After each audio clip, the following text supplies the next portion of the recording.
मुतमईन मैं बस कह देता हूँ, आगे आप लफ्ज़ खुद ही चूज कर लें। ਤੁਹਾਨੂੰ ਕੋਈ ਘਰ ਦੇ ਦਰਵਾਜ਼ੇ ਦੇ ਬਾਹਰ ਚਪੇੜ ਨਾ ਮਾਰੇ, ਘਰ ਦੇ ਅੰਦਰ ਲਿਜਾ ਕੇ ਚਾਹ ਦਾ ਕੱਪ ਪਿਲਾ ਕੇ ਨਾਲ ਬਿਸਕਟ ਸ਼ਿਸਕਟ ਖਿਲਾ ਕੇ ਫਿਰ ਪਿਛਲੇ ਕਮਰੇ 'ਚ ਲਿਜਾ ਕੇ ਲਿਤਰੋ ਲਿਤਰੀ ਹੋਵੇ ਤੁਹਾਡੇ ਨਾਲ।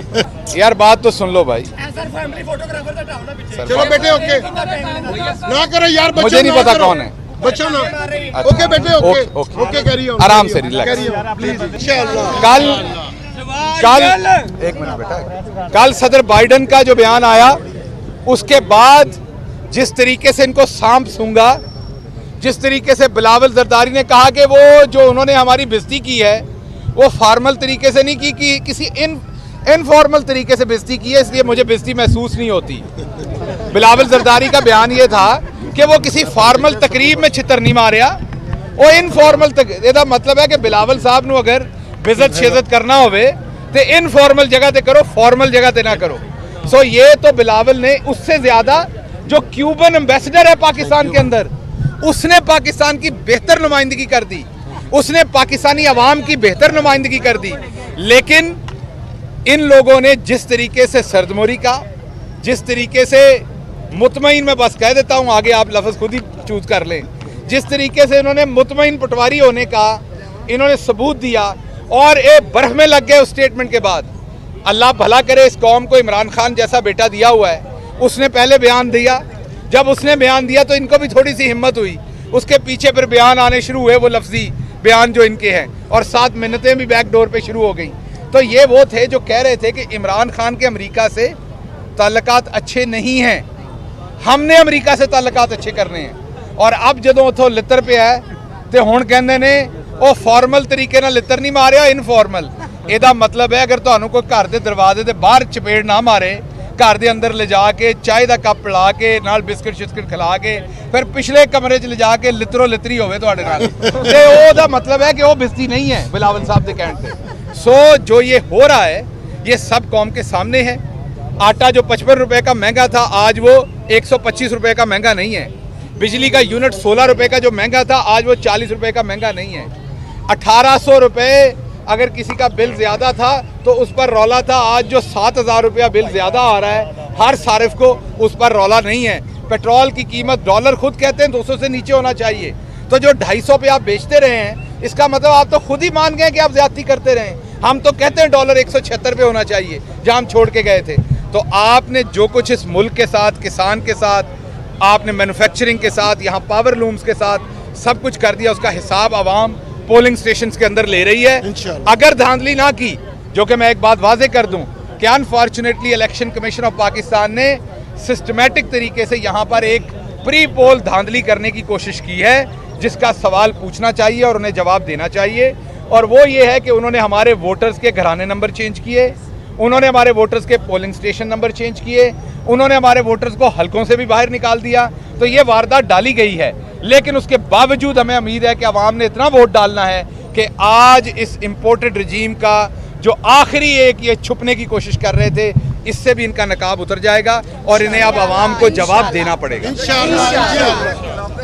बात कर रहे थे तो बाकी वजीर जो है दाखिला राना सनाउल्लाह, नोटिस जारी हुआ है दाखिला खिलाफ वर्जी पर, और उन्होंने इलेक्शन कैंपेन भी जारी रखी के बाद और पब्लिक ऑफिस क्लियर होने के नाते इस पर क्या कहेंगे आप? सेटिस्फाइड इलेक्शन कमीशन की जानिब से नोटिस जारी हुआ, समझते हैं ठीक है, सही कार्रवाई हो रही है हुकूमत के खिलाफ? इसके साथ साथ ऐड कर लें कि रात एक फुटेज जारी हुई है, वायरल हुई है, जिसमें PTI का एक बंदा है जो लोगों को पैसे दे के वोट खरीद रहा है।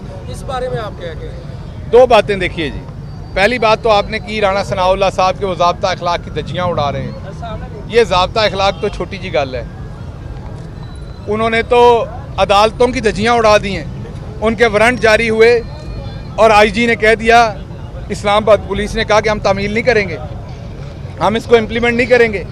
वो दंदनाते फिरते रहे इस्लामाबाद के अंदर, उनको किसी ने पकड़ा नहीं। और दूसरी तरफ हमारी पार्टी का कोई शख्स किसी जुर्म में मतलूब ना हो उसको भी पकड़ लिया जाता है। तो इसलिए ये ज़ाब्ता अखलाक की धज्जियाँ तो पूरी नून लीग उड़ा रही है, इस पर आपने क्या गिला करना? बस ये लेवल प्लेइंग फील्ड तो नहीं है, लेकिन हम खेल रहे हैं क्योंकि हमने मुकाबला करना है। पाकिस्तान की आवाम को पता है कि नाइंसाफ़ी हो रही है, उसके बावजूद हमने मुकाबला करना है। तो राना सनाउल्लाह ने जो ज़ाब्ता अखलाक की धज्जियाँ उड़ाई हैं उसमें मुझे कोई उम्मीद नहीं है कि इलेक्शन कमीशन को कार्रवाई करेगा, क्योंकि इलेक्शन कमीशन जानबदार है। जब अदालतों के वारंट्स की धज्जियां उड़ाने पे उन पे कोई कार्रवाई नहीं हुई तो ज़ाब्ता अखलाक पे की। दूसरी आपने कहा बड़ा आसान काम है, पीटीआई का झंडा गले में डालें, 10,000 रुपया बांटें, वीडियो बनाएं और कहें मैं पीटीआई का बंदा हूँ। इस तरह से चवल पीटीआई दे नहीं हो सकते। हम पैसे दे के वोटें नहीं खरीदते, ना ये हमारा काम है। ये जिनका धंधा है ये उन्हीं को याद रखें। और उन्होंने सिर्फ ये जो है ना जिस तरह मेयर साहब के कोल इस वेले है ना, इस तरह कितने उन्होंने फड़ लिया है तो वो फड़ के अपने गल च पा लिया है और पा के उन्होंने काम बखा देता है। कप्तान ने लॉन्ग मार्च अच्छा सर कुछ सवाल और ले लेना, एक सेकंड। कप्तान ने लॉन्ग मार्च का ऐलान करना था, वो कब करेंगे? आज का इलेक्शन का रिजल्ट देख के करेंगे या देखिए वो कप्तान की स्ट्रेटजी है, वो खुद सामने लाएंगे। अभी उन्होंने वो किसी और से शेयर नहीं कर रखी, वो सिर्फ उनको पता है कि उन्होंने कब ऐलान करना है। जब वो ऐलान करेंगे तो पूरी जमात, पूरी कौम उनके पीछे खड़ी होगी और इनका जो मंजी बिस्तरा है वो वहाँ से भी गोल होगा, आवाम से पहले ही गोल हो चुका है। आप सबका बहुत शुक्रिया। देखिए आज बड़ा इंपॉर्टेंट दिन है 16 अक्टूबर का। आज पाकिस्तान के अंदर रेफरेंडम हो रहा है। आज के दिन ये फैसला होना है कि क्या पाकिस्तान ने इस इम्पोर्टेड रजीम जिसने पाकिस्तान की तबाही कर दी 5-6 महीने के अंदर, क्या पाकिस्तान इनके साथ खड़ा है या पाकिस्तान इमरान खान के साथ खड़ा है? आप आज शाम के रिजल्ट देखेंगे। अभी मैंने चंद पोलिंग स्टेशन विजिट किए हैं और जितने भी पोलिंग स्टेशन विजिट किए हैं उन पर यही सामने आया है कि मर्दों से ज्यादा खवातीन वोट डाल रही हैं आज। और यही हमारी एक्सपेक्टेशन भी थी, क्योंकि हमारी माएँ, बहनें, बेटियां, उनमें ज्यादा शऊर आ चुका है। आज मर्दों से ज्यादा खवातीन के वोटों की रेशो चल रही है इस टाइम। अभी तक की जितनी भी पर्चियां बनी है हमारे बूथ से, तो ओवरऑल टर्नआउट जितनी एक्सपेक्टेशन थी उससे थोड़ा लो है, इसमें कोई शक नहीं। लेकिन ज़िमनी इलेक्शन के हिसाब से टर्नआउट बहुत बेहतर है, जिससे बड़ा वाज़ेह है कि हमारी जमात यहाँ से इंशाल्लाह बड़े आराम से जीतेगी। अभी ननकाना साहब में बात हो रही थी, वहाँ से भी पता चला कि इंशाल्लाह बहुत अच्छी पोजीशन है। बाकी हल्कों में भी जैसे जैसे रिजल्ट आएंगे आपके सामने आएंगे। लेकिन जो यहाँ पर बात है आज फैसलाबाद के अंदर, फैसलाबाद का ये जो हल्का है, यार खामोशी रखें जरा बेटे प्लीज यार, एक सेकंड भैया। फैसलाबाद का ये जो हल्का है इसमें आज मार्का है दो उन लोगों के दरमियान, एक स्टेटस को इस इंपोर्टेड रजीम के बारे में। यार बात तो सुन लो भाई। चलो बेटे ओके ना करो यार, मुझे नहीं पता कौन है बच्चों ना। ओके बेटे ओके करिए, आराम से रिलैक्स। सो एक तो आपने आज देखना है कि जो इंपोर्टेड रजीम है उसके बहुत सारे आलाकार जो हैं वो आज कई जगहों पर इलेक्शन में उतरे हुए हैं।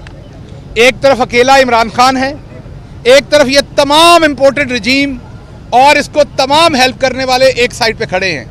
अकेला इमरान खान अपनी आवाम के साथ अल्लाह के सहारे एक साइड पे खड़ा है। आज आवाम अपना वोट डाल रही है, क्योंकि पहले भी इन सीटों पर आवाम ने इमरान खान को ही वोट दिया था, लेकिन आवाम के उस वोट को उठाकर फेंक दिया गया, आवाम के उस वोट को रद्दी की टोकरी में फेंका गया, आवाम के उस वोट की इज्जत नहीं की गई। आज आवाम को उस चीज़ का भी गमो गुस्सा है। आज आवाम दोबारा वोट कास्ट कर रही है अपने कप्तान को। आज आवाम दोबारा ये फैसला करने जा रही है कि पाकिस्तान के फैसले पाकिस्तान के अंदर होने हैं। आज आवाम ये दोबारा फैसला करने जा रही है कि पाकिस्तान की जो आवाम है वो 2 की जगह 1 रोटी खाने को तो शायद तैयार हो जाए, उनका मीटर कट जाए बिजली के बगैर तो शायद रहने को तैयार हो जाए, फटे कपड़े पहनने को तो शायद तैयार हो जाए, लेकिन पाकिस्तानी आवाम किसी सूरत अपनी गैरत पे सौदेबाजी नहीं करेगी।